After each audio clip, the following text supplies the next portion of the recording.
Em nome do Pai, do Filho e do Espírito Santo. Amém. Inspirai, ó Deus, as nossas ações e ajudai-nos a realizá-las, para que em vós comece e termine tudo aquilo que fizermos, por Cristo nosso Senhor. Amém. São José, nosso Pai e protetor, rogai por nós. Você está chegando aqui no canal do Padre Leandro Carvalho, é um prazer ter você aqui comigo, você que já está assiduamente participando destes nossos vídeos, você que está chegando pela primeira vez, nós queremos hoje continuar a nossa leitura meditada da Carta Apostólica Patris Corde do Papa Francisco, que institui o ano de São José. Nós estamos neste mês de março e hoje nós estamos celebrando o 6º dia da novena em honra a São José.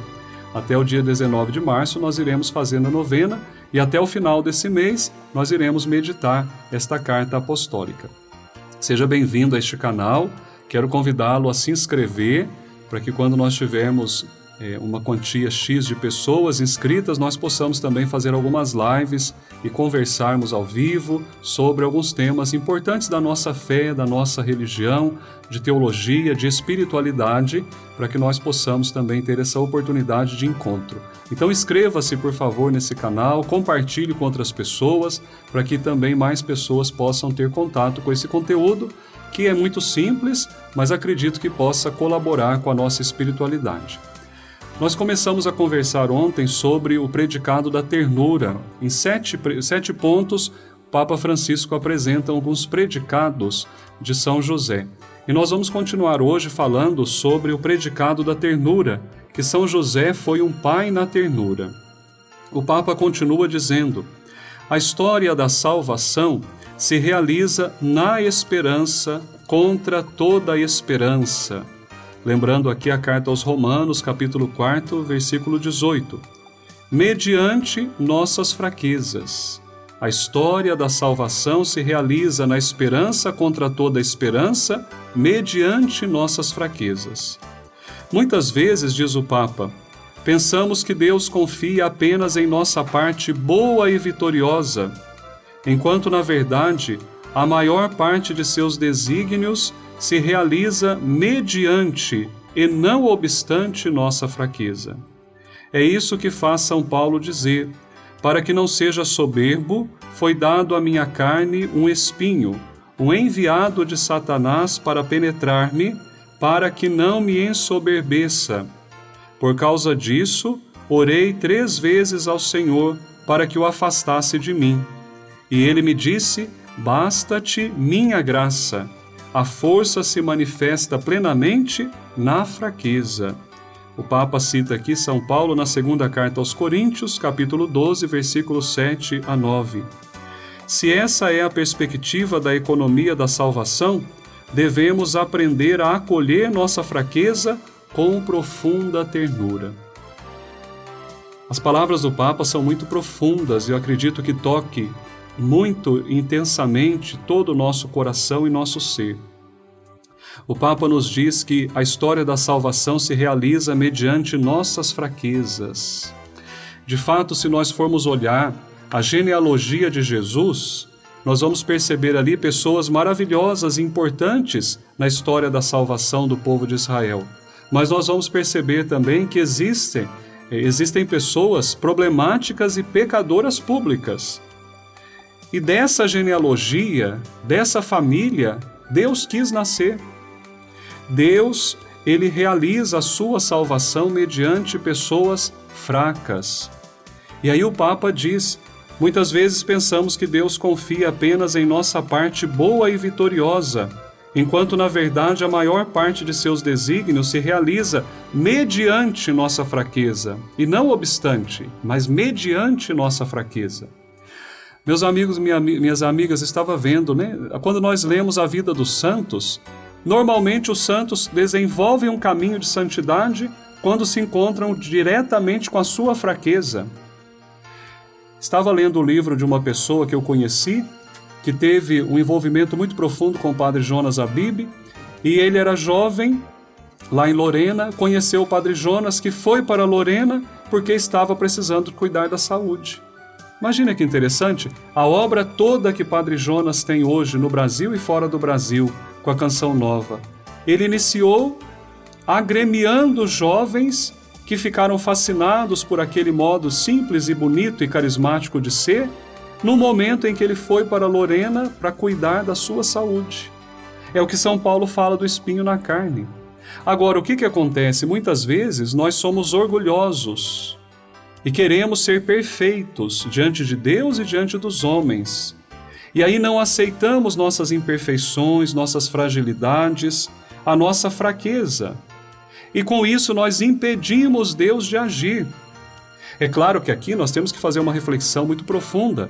Não significa que Deus quer que nós sejamos homens fracos e que acreditemos que, vivendo na fraqueza, no pecado, no erro, nós vamos fazer a vontade de Deus. Claro que não. Deus, ele não aceita o nosso pecado, mas ele ama o pecador. E ele usa do pecador para que o pecador possa ser instrumento seu, para que ele possa manifestar a sua ternura. É preciso que nós olhemos para dentro de nós mesmos com ternura. Foi assim que São José pôde zelar da Virgem Maria e também zelar pelo menino Deus. Porque São José sabia que ele estava num terreno complicado. O filho era Deus, a esposa foi concebida sem pecado original e ele era a ovelha negra daquela família, por assim dizer, como nós dizemos, né, na brincadeira da ovelha negra. Vocês imaginem a situação de São José ao perceber aquele menino que cresce em idade, sabedoria e graça, aquela mulher que plenamente abriu seu coração para que Deus pudesse realizar grandes coisas nela, e ele? Ele era um pobre coitado, cheio de pecado, cheio de limites. Mas São José, nosso querido São José, ele não se envergonhou. Ele teve aquela consciência já antecipadamente daquilo que São Paulo diz: basta-te a minha graça, a força se manifesta plenamente na fraqueza. São José sabia que ele era nada diante da grandeza daquelas duas pessoas a quem ele foi chamado a cuidar como pai e como esposo. Mas São José não olhou apenas para a sua fraqueza. Ele assumiu que, mesmo sendo fraco, ele poderia realizar a vontade de Deus. Penso que toque muito forte no nosso coração, sobretudo essa realidade, sobretudo nesse tempo em que nós parecemos que temos que ser perfeitos em tudo. E é interessante que nós sabemos do nosso limite, mas não aceitamos o nosso limite e por isso apedrejamos o nosso limite no outro. Quantas e quantas vezes nós criticamos a igreja, os padres, os bispos, os religiosos, porque são pessoas que estão à frente, teriam que ser perfeitas. Mas ninguém é perfeito. Olha o grupo dos 12 apóstolos que Jesus escolheu, o próprio São Paulo dizendo quantas vezes ele pediu para tirar aquele problema que ele chama de espinho de Satanás da sua vida. São Paulo também queria ser uma pessoa perfeita, mas todos os que Jesus chamou eram imperfeitos e pecadores como nós o somos hoje. Agora existe todo, ao meu ver, como um complô midiático para dizer assim: não vamos à igreja, não vamos seguir a igreja, não vamos seguir as orientações do Papa, dos bispos, dos sacerdotes, porque todo mundo é pecador. Eles falam, mas não fazem. Minha gente, os 12 apóstolos são o testemunho de que tentaram falar e não conseguiram fazer, porque a igreja não é nossa, porque a obra de salvação não é minha, não é uma propriedade particular. Nós somos simplesmente instrumentos para que a obra seja realizada por aquele que é o seu autor, o seu Senhor, que é o nosso Deus. Então nós católicos temos que tomar muito cuidado com esse jogo de ideologia que vão colocando pouco a pouco na nossa mente. Num domingo fala mal de um padre, no outro domingo fala mal de um bispo. E essa grande mídia quer colocar o nosso povo contra a nossa Santa Igreja. E se nós não aceitamos que Deus age e realiza os seus desígnios mediante nossa fraqueza, e não apenas obstante nossa fraqueza, nós vamos jogar fora a bacia, a água e a criança. Já ouviram essa expressão? Não é? Chegamos num ponto que nós não vamos mais amar a igreja, vamos nos afastar dos sacramentos, que são os meios da salvação que Deus nos oferece, e vamos assim, consequentemente, nos afastar de Deus.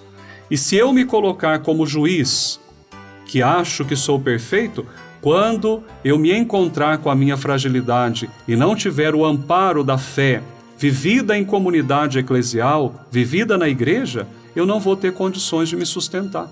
E é isso que o mal quer que aconteça conosco. Nós vamos refletir amanhã justamente como o maligno, ele vai minando toda essa realidade, para nos colocar lá embaixo e colocar-nos naquela decisão de ser expulsos do paraíso. Foi o que aconteceu com Adão e Eva. Adão e Eva, quando viram seu pecado, ao invés de dizer, Senhor, nós erramos, perdoa-nos, eles disseram, não, nós pecamos e vamos nos esconder. E aí eles foram expulsos do paraíso, não porque Deus quis expulsá-los, mas porque o orgulho, o pecado do orgulho deles não os fez olhar para Deus, e por isso eles saíram do paraíso por conta própria. E é o que acontece conosco. Por isso, vamos lutar por um processo de conversão, sim. Nós não podemos viver no erro, não podemos nos acostumar com aquilo que é ruim, mas vamos ter um olhar de ternura, como disse o Papa. Se essa é a perspectiva da economia de salvação, devemos aprender a acolher nossa fraqueza com profunda ternura. Ele diz isso na sua carta, Exortação Apostólica Evangelii Gaudium. É preciso acolher a nossa fraqueza com profunda ternura.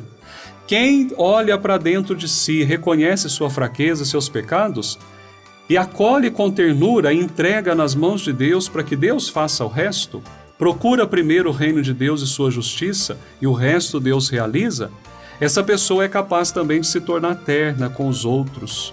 Por isso nós vemos São José, depois que o menino Deus fica perdido no templo, ele não dá uma surra no menino Deus, porque ele sabe que aquele menino também, como verdadeiro homem, ele também vai errar, ele também vai fugir e não vai voltar para casa e vai ficar no templo com os doutores da lei. São José não dá uma surra no menino Deus, não briga com a Virgem Maria, porque ele já tinha assumido com ternura a sua fraqueza, e aí o olhar para o próximo se torna também um olhar de ternura e de misericórdia. Vamos aproveitar e meditar, meus irmãos, e realmente amar-nos como nós somos, porque Deus nos ama e Ele usa da nossa fraqueza como mediação para realizar sua graça. E vamos olhar a nossa igreja, que é também divina, mas na nossa realidade humana. E vamos renovar nosso amor. Não vamos deixar que as ideologias das mídias atuais possam nos colocar em conflito interior contra a igreja, contra os nossos pastores. Vamos procurar enxergar, como disse São Paulo, basta-te a minha graça, a força se manifesta plenamente na fraqueza. E vamos rezar hoje, nesse 6º dia da novena, colocando nossas intenções, rezando de modo especial por esse caminho de conversão e de ternura para nós e para a nossa igreja. Ó glorioso São José, a quem foi dado o poder de tornar possíveis as coisas humanamente impossíveis, vinde em nosso auxílio nas dificuldades em que nos achamos. Tomai sob vossa proteção a causa importante que vos confiamos, para que tenha uma solução favorável. Ó Pai muito amado, em vós depositamos toda a nossa confiança. Que ninguém possa jamais dizer que vos invocamos em vão, já que tudo podeis junto de Jesus e Maria, mostrai-nos que vossa bondade é igual ao vosso poder. São José, a quem Deus confiou o cuidado da mais santa família que jamais existiu, sede, nós vo-lo pedimos, o Pai e protetor da nossa, e impetrai-nos a graça de vivermos e morrermos no amor de Jesus e Maria. Amém.